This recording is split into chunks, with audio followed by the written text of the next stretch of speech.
Vous allez voir comme les gens sont méchants. Ah, si j'avais été avec ma sœur, peut-être que ça serait pas arrivé. Figurez-vous que l'autre matin, au pont de l'Alma, il y avait l'inauguration du salon nautique par le président de la République. Alors, comment on appelle ça? Un public relation artistique. Moi, j'appelle ça un impresario. Un reste en français. Il a eu l'idée de profiter des photographes de presse, des radio-reporters, de la télévision, pour provoquer une sorte de faux suicide, quoi, dans le but de lancer une nouvelle artiste, Françoise Martin. Alors cette starlette, enfin cette jeune fille qui veut faire du cinéma, se jetterait dans la Seine à midi juste. La grande vedette américaine Gary Johnson, de connivence avec eux, se précipitera à l'eau pour la sauver. Malheureusement, c'est moi, Auguste, j'en savais rien. C'est moi qui ai plongé avant Gary Johnson. Comme ça, tout a été raté. Voilà. Si vous m'aviez vu 2 heures après avec Françoise Martin dans le bureau de son directeur artistique.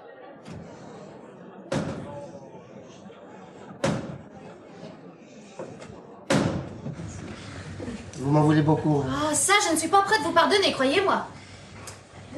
J'aurais dû me méfier aussi. C'est pas la première fois qu'un fait semblable se produit. Vous avez déjà sauvé quelqu'un à la place d'un autre? Non, c'est la première fois que je sauve quelqu'un, mais c'est pas la première fois qu'en voulant rendre service, ça se termine en catastrophe. Tenez, l'autre fois à la banque, là, j'ai trouvé le portefeuille d'un client. Alors en courant, j'étais le rapporter à sa femme.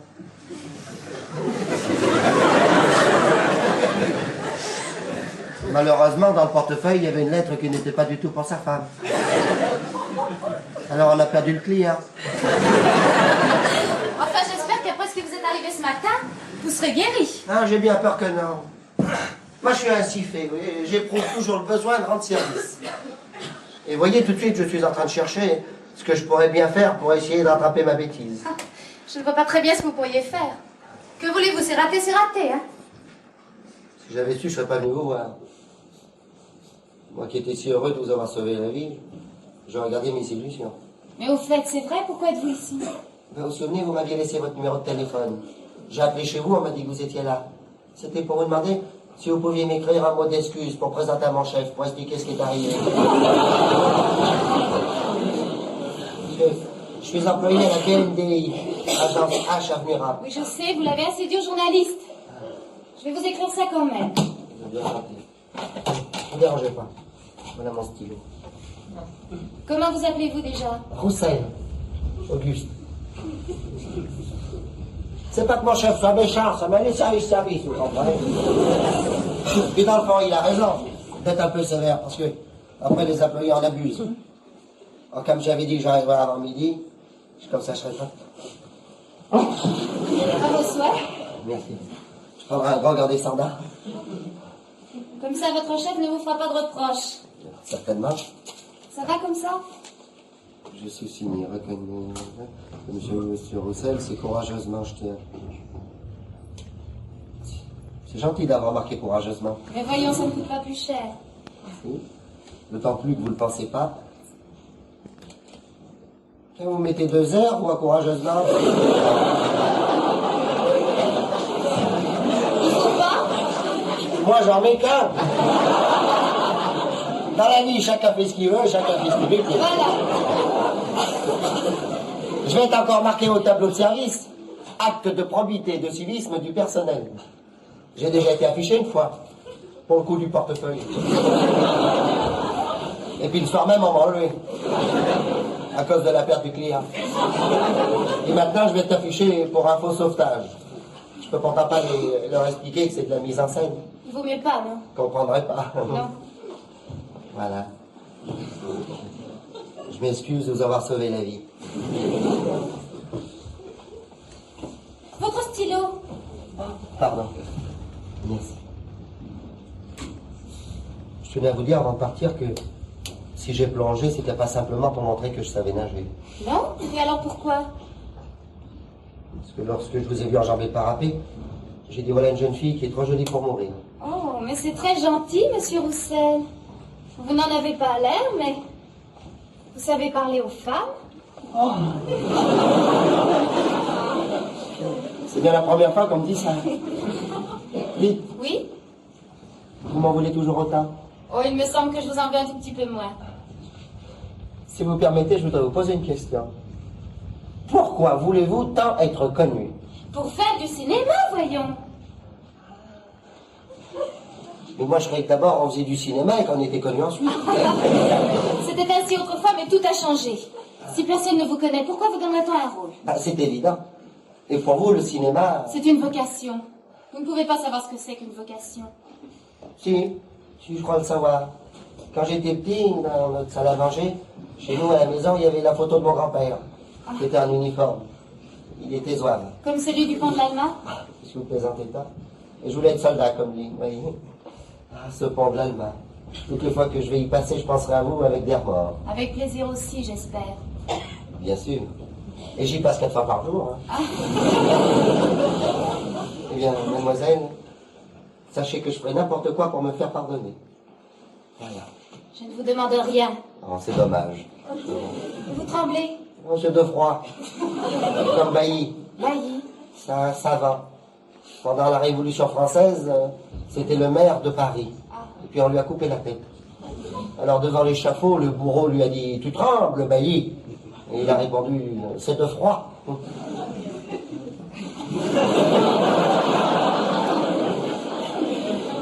C'était bien envoyé, hein? Je pense bien. Tu sais qu'il a gagné 16 000 francs? Celui qui a trouvé ça qui te double fois la radio. Tiens, vous êtes encore là, vous? Je vous attendais. C'était pour vous dire au revoir. Bon, hein, bon. Au revoir, monsieur. Au revoir.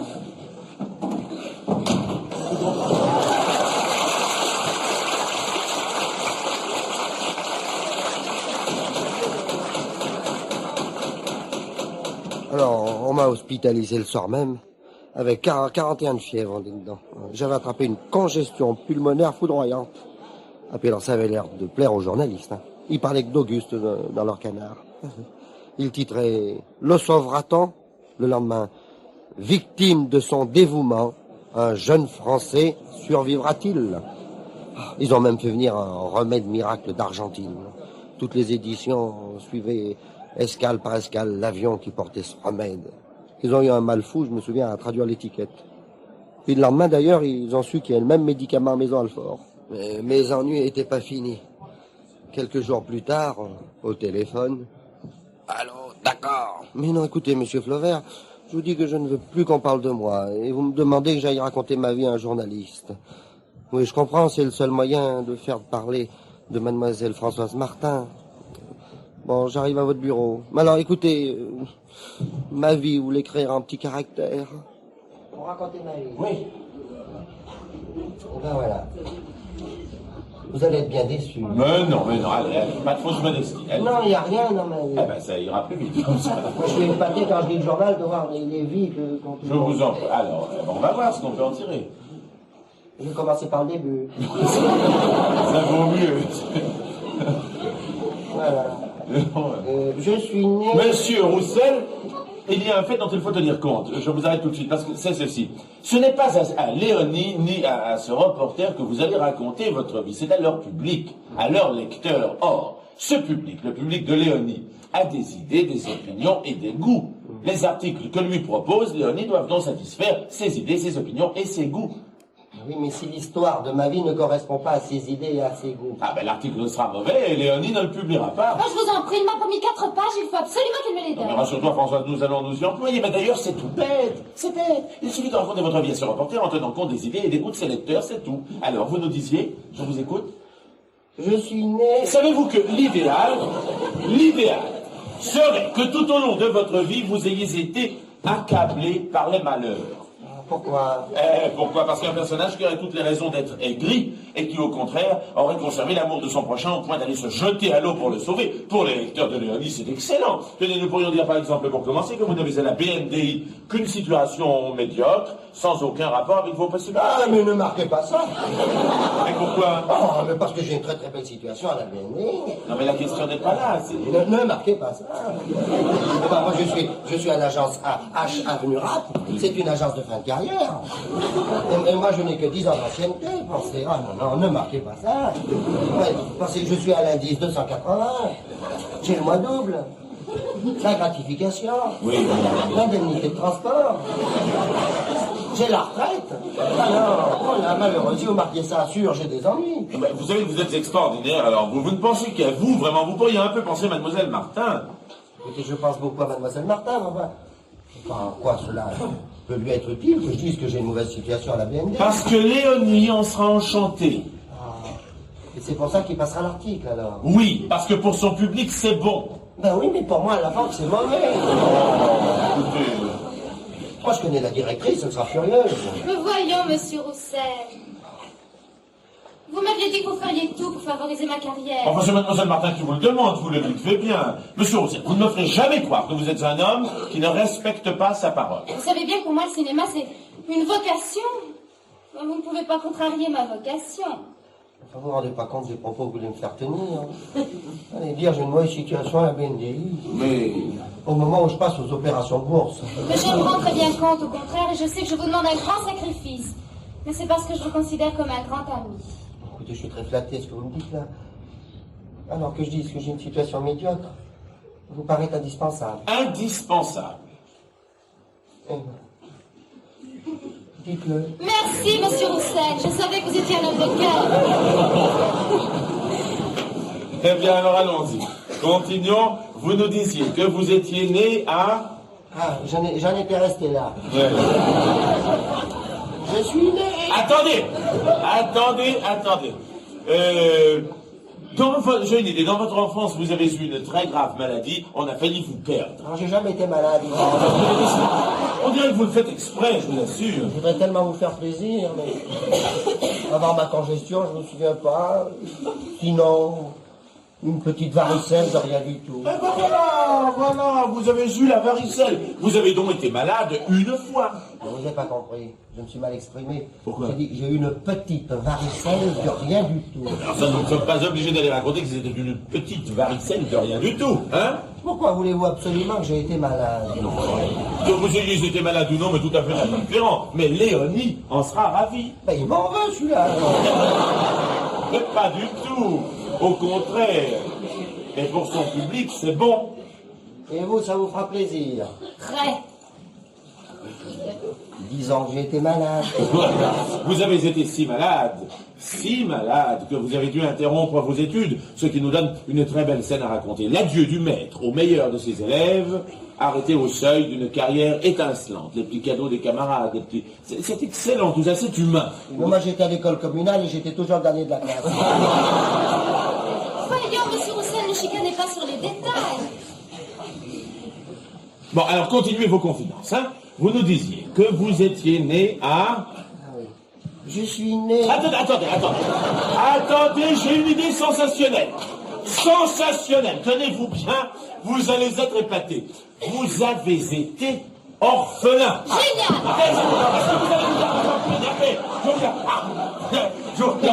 Vous avez été orphelin. Vous avez été élevé à l'orphelinat de Saint-Mandé, la précision fait authentique. Vous aviez là une bonne sœur admirable, sœur, dites-moi, sœur Félicité, c'est ça. Une sainte, c'est elle qui vous a appris qu'il fallait aimer son prochain comme soi-même, qu'il fallait le sauver, même au péril de sa vie. Et ça, vous ne l'avez jamais oublié. Vous, c'est elle qui vous a appris à nager. Voilà, à nager.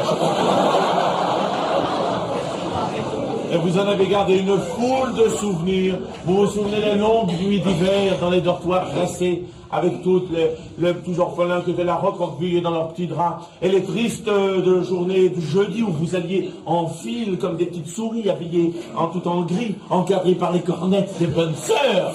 C'est excellent. Je dirais jamais que j'étais orphelin. Écoutez, monsieur Roussel, je viens d'avoir une idée sensationnelle. Vous n'allez même pas la cacher. Léonie sera si contente. Mais je m'en fous, maintenant. Et dites-moi pourquoi Léonie serait contente de savoir que j'étais orphelin. Parce que pour son public, c'est bon. Eh ben, je ne dirais pas que j'étais orphelin. Et pourquoi ne diriez-vous pas? Pensez à la tête de mon père et de ma mère.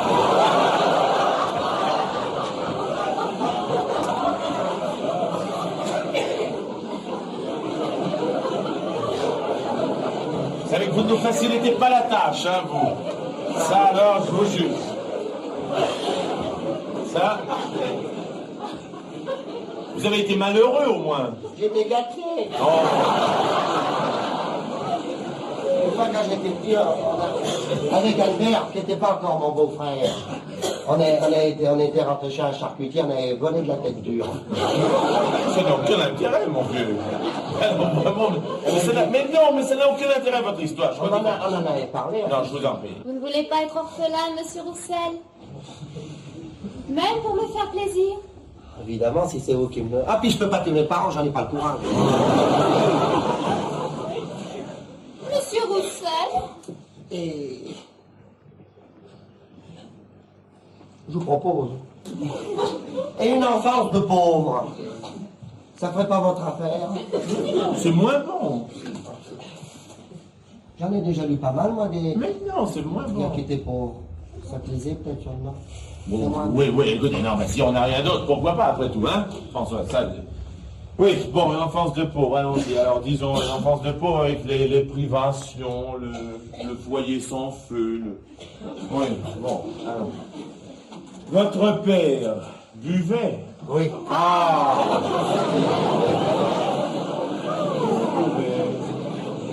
Il buvait de l'eau.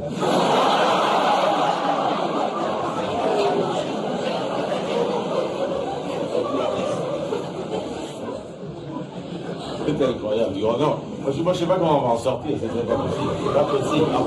Essayons comme... Alors, disons que votre père buvait de l'eau. Oui, il buvait de l'eau. Il n'y avait que de l'eau à boire, du reste, dans votre baraquement, n'est-ce pas? L'eau gelait. Vous étiez obligé de casser la glace avec un petit marteau. Il y avait, au fond de la cour, une petite fontaine. Fonctionnait un jour sur deux. Ah, dites donc, vous allez Je n'en suis plus, alors n'interrompez pas tout le temps. Hein. Non, vous allez être fou de joie. Pourquoi? Léonie et ses lecteurs vont être contents. Je me souviens une fois, j'étais un petit bambin de 4-5 ans, je me suis cassé la jambe dans les escaliers. Mais dis donc, Jean, c'est intéressant, ça. Non, moi j'ai peur qu'avec tout le reste, ça fasse trop, tu vois. On pourrait tout de même pas faire rire. Ah, surtout pas. Non, tu vois, ce qui nous manque dans tout ça, c'est le détail vrai. Mais je crois que je vais le trouver, le détail vrai. Mais au fait, nous ne savons toujours pas où vous êtes né. Ah oui, voilà. Je suis né. Non, mon cher, vous nous en avez assez raconté, hein. Avec tout ce que vous avez dit, nous tenons là un article formidable. Ce sera peut-être formidable, mais il n'y aura absolument rien de ma vie.